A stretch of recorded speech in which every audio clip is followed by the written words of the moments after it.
Nessie, Lottie, Loch Ness. It goes by many names. This creature is perhaps the best known cryptid on the entire planet, and it has been spotted by countless individuals over the span of more than 1,000 years. 25% of all Scottish people believe the cryptid is real. The sightings continue to the modern era, and Nessie has even been caught on tape a few times. But is this creature actually real? And if it is, then what on earth could it be? Let's find out.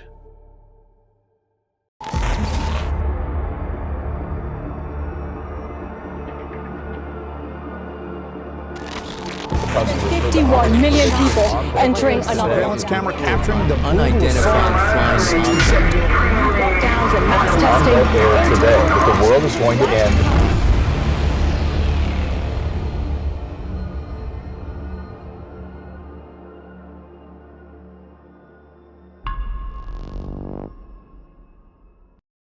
As you might have guessed, the Loch Ness Monster lives in Loch Ness. The word loch is the Gaelic word for lake, and this particular body of water is located in the Scottish Highlands. With all that being said, the phrase Loch Ness Monster didn't actually reach popularity until 1933. More than 1,000 years earlier, the first known sighting of the creature occurred. According to the writings of Saint Adamnan, Nessie was first spotted in 565 AD by an Irish monk named Saint Columba. This monk was in the area when he witnessed a burial occurring right beside the River Ness. Columba then approached and inquired as to the nature of the man's death. The residents then informed the monk that this individual had been killed by some kind of water beast that dragged him down into the depths of the lake. According to Adamnan's account, the monk then ordered one of his lackeys to swim across the river in hopes of attracting the beast. As the man swam across Loch Ness, the beast rose up and approached. However, Saint Columba made the sign of the cross and stated, "Go no further." This was apparently enough to scare off Nessie, and the entire incident was declared a miracle. So did these medieval Christians really see Loch Ness? It's really anyone's guess. But the strange thing is that the Loch Ness Monster seems to have gone quiet for many centuries after this incident, and it wasn't sighted again until the late 1800s. This was when a man from Balnain reportedly saw something wriggling up and churning up the water in 1872. Although the account didn't really make much of an impact at the time, about 15 years later, another individual spotted some kind of stubby-legged animal 50 yards away from the shore. This witness stated that the creature looked somewhat like a large salamander.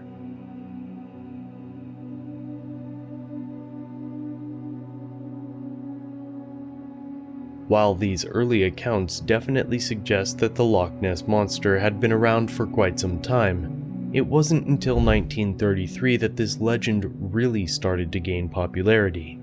This was when a woman named Aldi Mackey witnessed some kind of whale-like beast rolling around in the water while she and her husband were driving past Loch Ness. Her account was then published in a newspaper, the Inverness Courier. Here is an excerpt. The creature disported itself, rolling and plunging for fully a minute, its body resembling that of a whale, and the water cascading and churning like a simmering cauldron. Soon, however, it disappeared in a boiling mass of foam. Mackey herself knew the ancient legend spoke of strange beasts living in Loch Ness, and she was convinced that she had seen clear evidence of the creature. That year, another individual named George Spicer spotted the Loch Ness Monster. This time, the beast actually crossed the road in front of Spicer's vehicle. He and his wife both described the cryptid as having a large body, a long neck, and no visible limbs.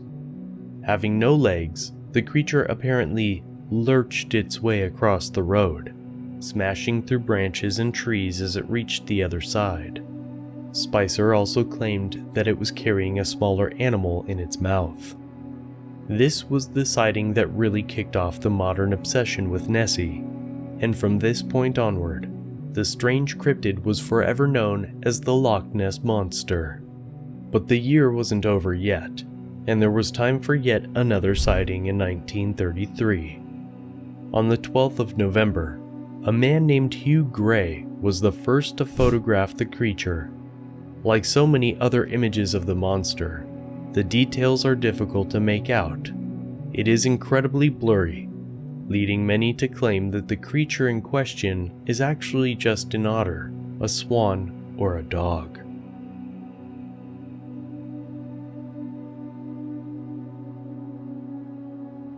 A few months after Hugh Gray's photograph, another individual named Arthur Grant claimed to see the creature in 1934. In fact, he stated that he almost collided with the beast while riding his motorcycle near Loch Ness at 1 a.m. Again, the creature was described by Grant as having a long neck and other characteristic features. Grant even created a rough sketch of Nessie, which was examined by a zoologist. However, the zoologist became convinced that Grant had actually seen an otter. 1934 was also the year when the so-called surgeon's photograph appeared. The vast majority of people today believe that this image is a hoax, as the ripples in the water suggest that the object is actually very small. Eventually, it was revealed that a group of friends had created a toy submarine in order to fool everyone. The first of many hoaxes perpetrated by local Scotsmen. Not according to the police chief of Inverness Shire in 1938, who wrote a letter stating that Nessie existed beyond doubt.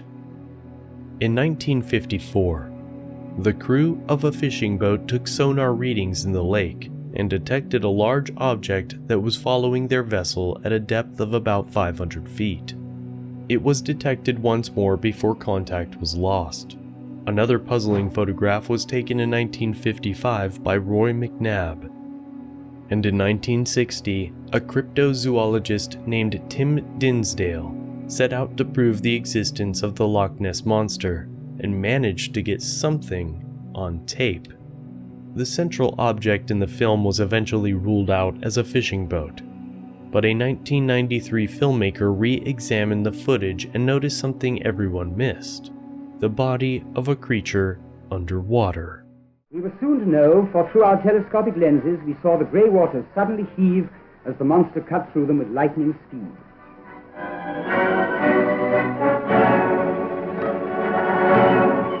Climatic conditions and exposure day and night to bleak and stormy weather affected our film, which accounts for the misty results.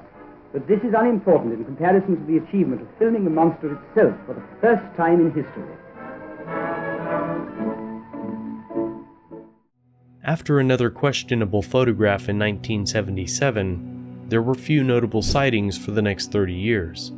But in 2007, a man named Gordon Holmes managed to get the creature on tape, describing it as a fast, dark creature about 46 feet long. This has been described as some of the most convincing footage of Nessie to date. In 2011, more sonar and photo evidence surfaced. 3 years later, people spotted the Loch Ness Monster on Apple Maps. Over the last 100 years, many teams have attempted to search for the creature, often led by legitimate scientists with modern equipment.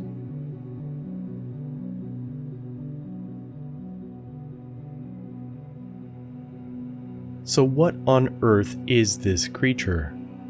Assuming that it actually exists, how could something so large and so strange exist in the middle of the Scottish Highlands? There are a number of theories. Some suggest that the creature is actually just an elephant, as traveling circuses are not unknown in the area, and these elephants might have been allowed to bathe in the lake. Others state that it's actually a Greenland shark that somehow became stuck in the lake. In 2015, researchers suggested that it could be an abnormally large specimen of Wells catfish. Perhaps the most interesting theory is that the Loch Ness Monster is actually a plesiosaur. This prehistoric beast almost looks identical to sketches of Nessie drawn by witnesses, and it has the characteristic long neck that so many people have seen. Others state that Nessie is actually a relative of the now extinct Tilly monstrum, also known as the Tully monster. But how could a plesiosaur continue to live in the lake even after the extinction of dinosaurs? The implication is that the animal somehow survived and continued to breed in Loch Ness. However, many point out that the lake is only about 10,000 years old. Some modern scientists believe that the Loch Ness is actually an extremely long eel. A DNA survey of the lake concluded that there was nothing big enough to qualify as the monster, but they did detect the presence of eel DNA.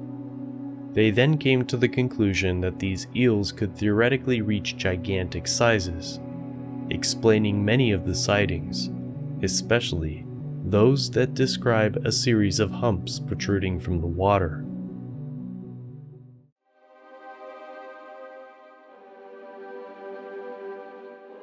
So, is Nessie real? On one hand, you have to admit that it's a little strange to have so many witnesses over the course of recorded history. In fact, there are probably more sightings of the Loch Ness Monster than any other cryptid.